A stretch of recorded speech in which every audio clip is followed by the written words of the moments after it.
welcome to our panel discussion, the documentary on the social dilemma. My name is Grace Hanish, and I'll be your moderator today. And this film explores the hidden systems behind our favorite social media platforms, how they're designed, how they shape our behavior, and how they impact our mental health, relationships, and society as a whole. So, in this conversation, our goal isn't to criticize technology, but to understand it. We want to look honestly at the habits that we formed and the ways that the platform influences us and the places where we might need healthier boundaries and more awareness. So, joining me today are my fellow classmates. Say hi, everybody. Hey guys, my name is Edgar Roach. My name's Kalina Apana. My name is Chad Paskins. And each of them are willing to bring their own experiences and perspectives into the discussion. So together, we'll talk through a series of questions about our personal social media habits, the design of these platforms, and our overall thoughts on the film. So, without further ado, we hope this panel not only reflects the themes of the social dilemma, but also helps us think more intentionally about the role technology plays in our daily lives. So, with that said, let's jump into our first question. What is your favorite moment or quote from the social dilemma and why? So my favorite quote, I would probably have to say is the line in the film where it says, "If you're not paying for the product, that you are the product." Um, I like it because I mean we all treat like social media. It's like I mean it's free, the liking stuff, posting random memes, but it's like basically like the apps aren't serving us in any way. They're just like selling us, and our attention is basically what they profit from. So, yeah, and like you really see that in the scene like with the three algorithm guys controlling like the teen boy's phone. Like every time he starts pulling away, they push him a new notification or like a video just to like reel him back in. Mm. And I mean, it's creepy, but it like makes like the quote feel real and like he's literally being manipulated because of his attention. Like his attention is worth like the money, you know. Hmm. Yeah. Wow. I tell you, Colina definitely stole my notes. I'm joking. I'm joking. But I have the same one. It was powerful watching the young boy and how his attention was grabbed. And if one thing didn't work, then it was a message from a girl that he liked. If it wasn't a message or a like from social media, it was something else, an ad or marketing. Mhm. And it made me think about my pastor back home in the Bay Area. Before I became a Christian, I would go over his house and we would watch a game, whether it was football or basketball, and he would mute as soon as it went to commercial. And I'd be like, Pastor, after about a year, I said, what is that? He's like, well, I don't need anybody selling me anything. I know what I want. And it just went right over my head. I'm like, this guy is crazy, just a little too spiritual. And now I get it. We are the product that are we're being tracked. They know us in many respects better than we do. And I just find it interesting in this day and age that not only do we have to watch our intake, but we have to watch that for our children or those closest to us. Yeah. And Mhm. what's crazy is I that was eye opening for me because I always wondered how they made their money. And when I watched that, I was like, oh my God.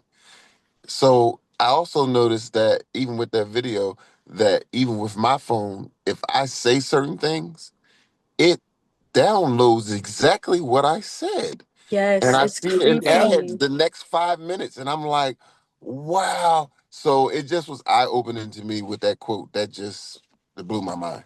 Now that we've talked about the film itself, let's shift our own into our own experiences with social media. Which social media apps do you guys use the most and why? I'll start it off. Okay. I love all of them, and recently I got back into them. I was on a hiatus for about 5 years, and I would say the last year I used Facebook, Instagram, and TikTok for me, I use them as an outlet. I monitor my time. I turn off my notifications so that I don't get too many. I think I have Instagram notifications now. But I make sure that the algorithm doesn't get too wonky. As a Christian, and one day, God willing, a pastor, I definitely want to make sure that the content that I'm watching is wholesome because the internet has some pretty funny stuff out there. So when I start to get too far away from the gospel singing, the church clips, I'll make sure to hit that like button. I'll smash it a bunch of times so I can kind of reset that algorithm. But I like them all. I think that, as you said, Grace, we're not here to bash technology. It is here to stay, whether we like it or not.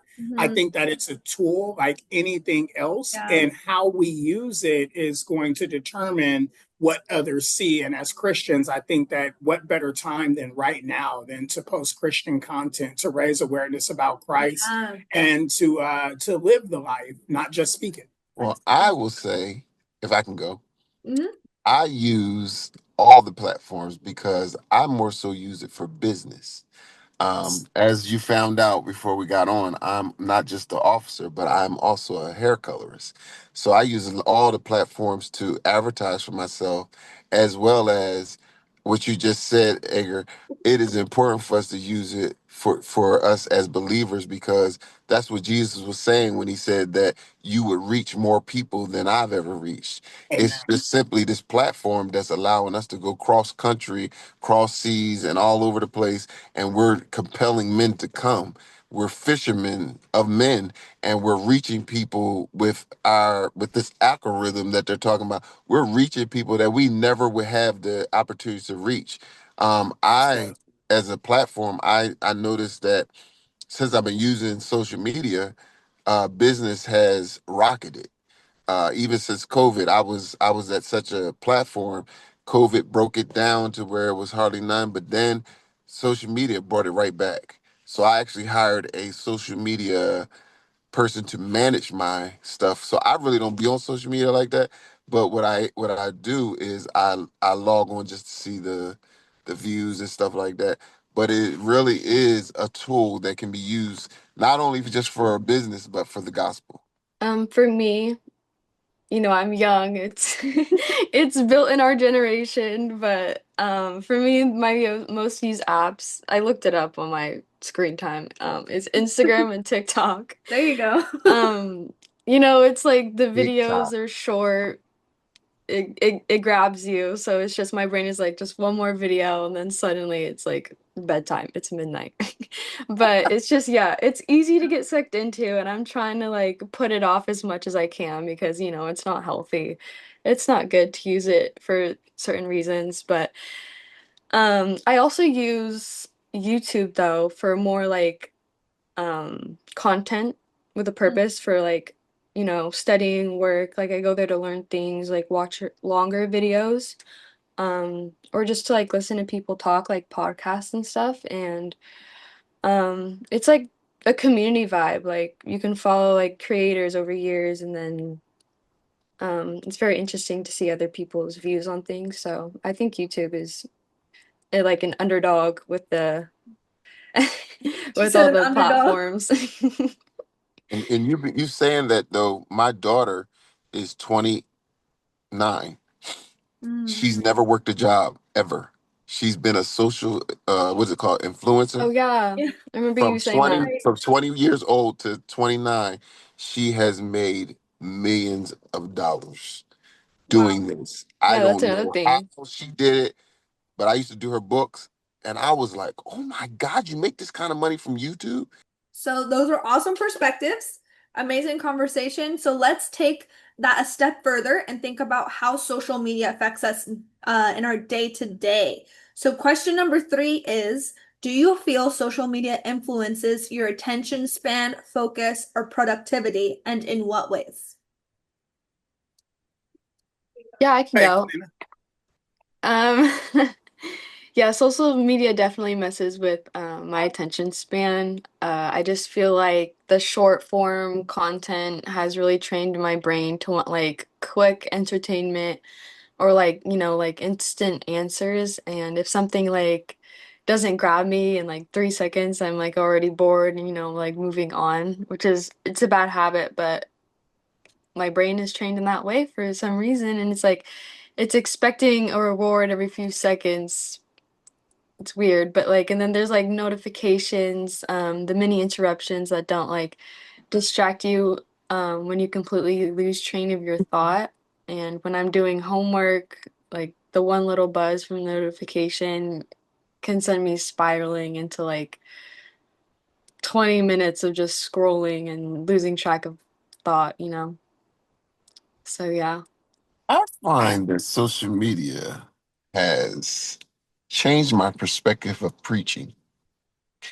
I actually try to grab people in the first couple minutes with either a catchy theme or a catchy subtopic. And when I say that, I mean I try to grab their attention right away and then not take long with the meat of the message. Um, I also find that social media, it is a distraction because when I go out to dinner with my wife and my 9-year-old, I make a habit of putting my phone away, but I watch them and they're on their phones. And I sometimes sitting there, I'm like, came to have dinner, and they're like, "Oh." And my son, he's because he's playing games as well as social media, and my wife, I guess because that's her only time she really can really do it, So I find this a distraction in ways, and it's a help in ways as well. But I think you really do have to monitor what time you spend on it because, like she was saying, you can get on there and get lost. No, that's good. I view it as a good and a bad, and I have to have the switch in my mind to know when to turn it on and turn it off. So I typically try to use it only in the evening. I may pop in the morning or in the afternoon for a few minutes, but I look at it as a distraction and it takes me away from being productive. I am a productivity freak from the time I get up. I love systems, I love routine. Yep, that's I really enjoy it. It's how you get through the day. I mean, we wear so many hats. We're students, we're full-time Mhm. employees, we serve at our churches. I have a wife, kids. Like, I mean, it just never ends. So for me, making sure that I put it in its right place, that I give it Mm. an allotted time, and I try not to go outside of that. I like to say whenever I'm on social media, I'm being my most stupid self. It's when I can just tear away, where I can That's just crazy. laugh, I can enjoy, and just look at some of the foolishness that's out there. But I love what you said, Elder Paskins, that it's also a tool where you can spread the message. And I'm definitely going to use some of your tips that use something catchy, catch them in the first couple of minutes, and get to the meat of it. That's awesome. yeah. Yeah. Thank you for your honest answers. And that leads us into our next question. Moving on from how these platforms are actually designed to shape those habits. So, knowing that platforms are engineered to keep you scrolling and checking notifications, do you feel manipulated? Like, have you ever thought or caught yourself staying on an app longer than you intended? How has it affected your sleep schedule, your productivity, school, work, like you were saying, Edgar? Yep, I do. I don't look at it as a them. I look at it as a me. I necessarily don't think when social media was invented, they fully understood the scope of what it would become and how it ultimately could affect people. I think through many study cases, we've learned a lot along the way, but Mm, it's up to the individual user to make sure that you are monitoring your usage. If you're a child underage, making sure that your parents are using the teen accounts that's available or putting the parental controls mhm. on these accounts. We have to be knowledgeable of what and how much time we're spending on our apps. I think that that's a very good start. I had to set my phone where I didn't get notifications from the social medias, but I did get notifications from my Bible app. And one thing I had to gear myself to is Good. when I felt like picking up my phone to look at the app, I would go to my Bible app. because I found that I was doing more social media than I was studying, and it kind of wasn't even. So what I do now is I try to, when I feel that itch, I'll go pick up the app for my daily scripture or something like that, and it, you know. I did the same thing actually. I made the Bible app like give me notifications and stuff like that. But it's also like you physical Bible because there's still obviously other stuff you're getting notified for, and it's easy to, just to go to that other source and be distracted in that way. So, but yeah, I mean, I've just been trying to be more aware of it and just trying to turn off notifications, just all of it off, and just setting time limits for myself. Or even just leaving my phone in another room. Like again, when you're with family, you shouldn't be on your phone. You should be, socializing, connecting. But yeah, just being conscious of those platforms and, just push back from it as much as you can. Edgar said something that was interesting. He said that when he goes on social media, he said certain things he wants to watch, he'll put like, and that does work because when Yes, you push yeah. like on certain things, it regenerates and Yeah. brings like if you do comedians, we have this guy in my church called uh what's his name? Oh Lord, what is the boy's name? I can't think of his name right now, but he's a real big influencer. He does like Tyler Perry stuff, um, Oh. and he's very big. And if I push his like on his, all his threads just come. And then if I push gospel, all those threads just come. Mhm. It's Yeah, as a former social media manager, I tried to study that algorithm so much. And it truly is like sometimes like even if I knew like as I'm on the business account, I'm like, oh like this is kind of like cheesy things that I'm liking right now because but I just need to interact in order to get the right things coming up on the feed. So it's like, and when I interact with certain things as that business account, then certain other people who also like those things will be able to see my content, you know? And so that's how that was working whenever I was a social media manager. But that definitely like what you guys were saying, yes, like the algorithm will listen to you whenever you say like, hey, I like this or I'm rewatching this and it takes every single interaction that you use with it for those. But we're going to move on to our next question, question number 5. This next question looks at responsibility and where accountability falls when it comes to social media use. So do you think the responsibility to use social media lies more with the users or the companies? the users. I feel like it has to lie with the users. It in life itself, it's all about what you do. It's not what they do. I learned that as a kid. Is my mom used to always say, "It's not what they do. It's what you do." Mm, And Edgar said it earlier.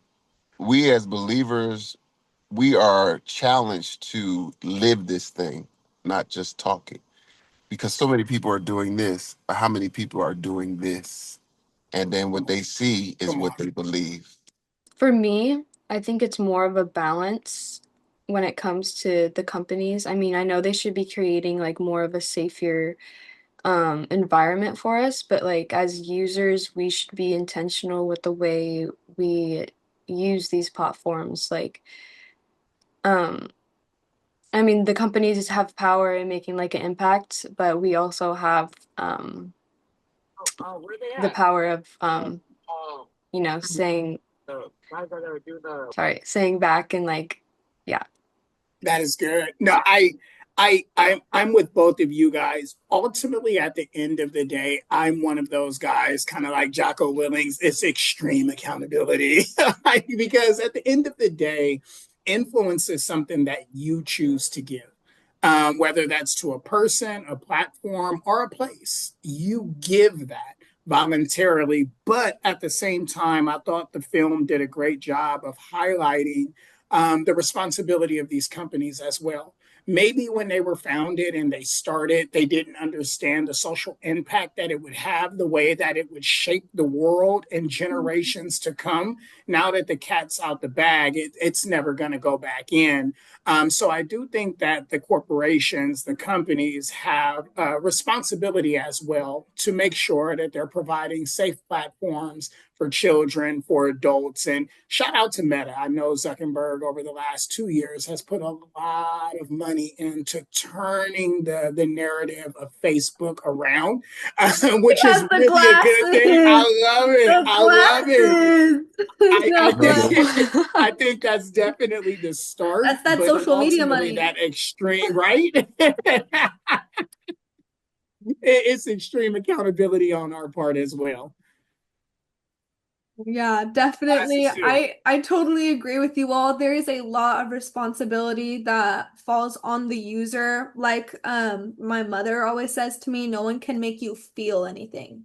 No one Oh, can make you that's good. like think anything. You're the one thinking it. You're the one Wow. feeling it. So I have to be in regulation of my own feelings, of my own thoughts and actions. And there's a responsibility that befalls upon me in the way I use and treat the mediums of social media or anything that I have or am around, like in any relationship. No one can make me feel anything. No company can make me feel anything unless I let them and I allow them. Preach, Grace. Preach, So, Come preach. on. It Yes. reminds me of a saying that I have, Grace. I tell what? people all the time. I There's a difference between a thermometer and a thermostat. I Mm, am not a thermometer, so when I go in rooms, I set the temperature. I never go according to the temperature. And the yeah, reason why I Come do that on. is because God that's within me allows me to have the power to yeah, walk in and set the atmosphere. If it's a yeah. low atmosphere, I bring it up. Yeah, like don't be conformed to the culture of the world, but be That's it. transformed by the renewing of Transformed your by the mind. renewing of your mind. Come on. Exactly. So that's what we're going after here when we're talking about responsibility. There also is a huge responsibility of like regulating content and things that just shouldn't be out in the interwebs, but I totally agree with you guys. So that will lead us into our sixth question. And our last one, if you had to rate the film out of 5 stars, what would you give it and why? I would give it 5 because it really opened my eyes and taught me some things that I didn't even know. One thing that I caught out of the film was that with Facebook, they've made it so real now where even they can tell with your eyes, the way your eyes move, they can regulate what's enticing to you. So I would give it a 5 because it's very informative and it just opened my eyes to a lot of stuff I didn't even know. I definitely give the film a five. I give it a five, not just because it was a great film and it was informative, but shout out to the team, the producers, all of the former execs, and everybody who participated in making this. You're facing some mountains in real time. These are some of the world's biggest companies. To be a whistleblower, that has to be scary. You have to have Mhm. courage and be courageous to step out and say, this is for the greater good, and this is something that the public needs to be aware of. And as Christians, we are always trying to affect change by interlacing with the gospel and telling people about Jesus and raising awareness. And while many of these individuals may not or may be Christians, I'm not sure, they were definitely spreading awareness. So I appreciated that greatly. Mhm. Yeah, I'd give it a 5 too. I thought this film was very eye-opening as well. The documentary, like, it really makes you reflect on, our own habits and the power that the tech companies hold. It's definitely worth watching, in my opinion, especially if you like never thought about like how algorithms shape your behavior. Yeah, definitely. It's so important to be aware and to have the awareness. So as we wrap up, today's discussion, the biggest takeaway is that social media affects all of us in very different ways, but we're not stuck in those habits is what's important, right? So the film and our conversation today reminds us that awareness matters. And when we understand how these platforms influence our time, our emotion, and our decisions, we can start using them more intentionally instead of automatically letting them affect us.